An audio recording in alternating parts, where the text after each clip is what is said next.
academic leadership is full of the same cowards we see in corporate and politics. And ironically, what I used to teach in one of my courses, Women in Leadership, is what I firmly believe is behind some of this. So I used to teach women in leadership, and to do that, I would teach people about how gender is a social construct and so is leadership. And one of the exercises I made my students do was in 1 week, I'd have them write about a culture that recognized more than 2 genders, how long it's been around, what those genders are, etc.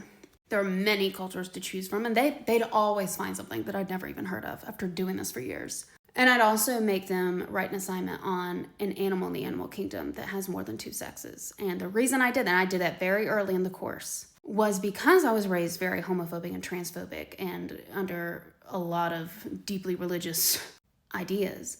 I know that for me, it's not natural argument is what was really pushed. And once you realize that, it kind of cracks that open. But even less talked about is how leadership is also constructed. And gender and leadership are intertwined. And a lot of people have talked about the double bind, that what is stereotyped as a good woman isn't stereotyped as a good leader. A good woman is stereotyped as nurturing and caring, and we call these communal traits, while a good leader is stereotyped as more agentic, which we say is male. Things like being decisive, ambitious, authoritative. But we also, what's intertwined there, we also tell men culturally that what makes them a man is domination. Domination over women and the vulnerable. And that's what we're seeing in these Epstein files. We are seeing what it looks like when we have told a group in society that that is what makes them manly and that that is leadership. When we have conflated abuse with leadership. Because what are you going to do when you're told to be a man is to be dominating? Hoard all of the resources, and abuse the fuck out of everyone else. And even in saying this, as this grows, we're going to see socially that some of us are like, oh, we need to think about this and we need to change what we're rewarding. And others are going to double down on that this is what leadership is. This is what masculinity is, because they're going to be afraid of being a pussy. Because that is how much we have stigmatized the feminine. And it's going to be absolutely insane and continuously painful to watch.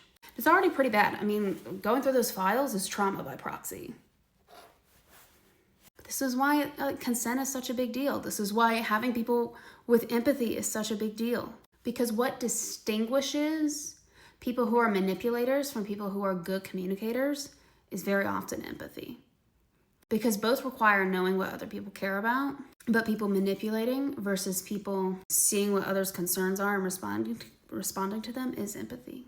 And we have not made empathy a leadership requirement, and that has been loudly said by many people in this group, including Musk, that empathy is bad. All of this shit is made up, but it has very real consequences. In that class, I used to teach that class at a university in Florida just a few years ago. And I only got complaints from it one semester. I taught it for like 5. And that was after Florida started cracking down on stuff. And the admin in their defense didn't do anything to me because it was a women leadership course. What did you think we were going to talk about? And I haven't taught in a few years because I've been focusing on other things like my business and my research and my book. But I doubt I'd get away with it now. And it's sad because it's so relevant to what's going on right now and how these people got into power and how we continue to fall for people. I mean, how many people have you heard talking about Trump or anyone who say, I like him, he seems like a man's man? And I don't think this is like something men are biologically born with. I don't. I mean, if you follow me for a while, you know that I am a daddy's girl. My dad is wonderful. And I've also had a stepfather from hell. My lifelong best friend is a guy. I'm partnered with a man. I have 5 brothers.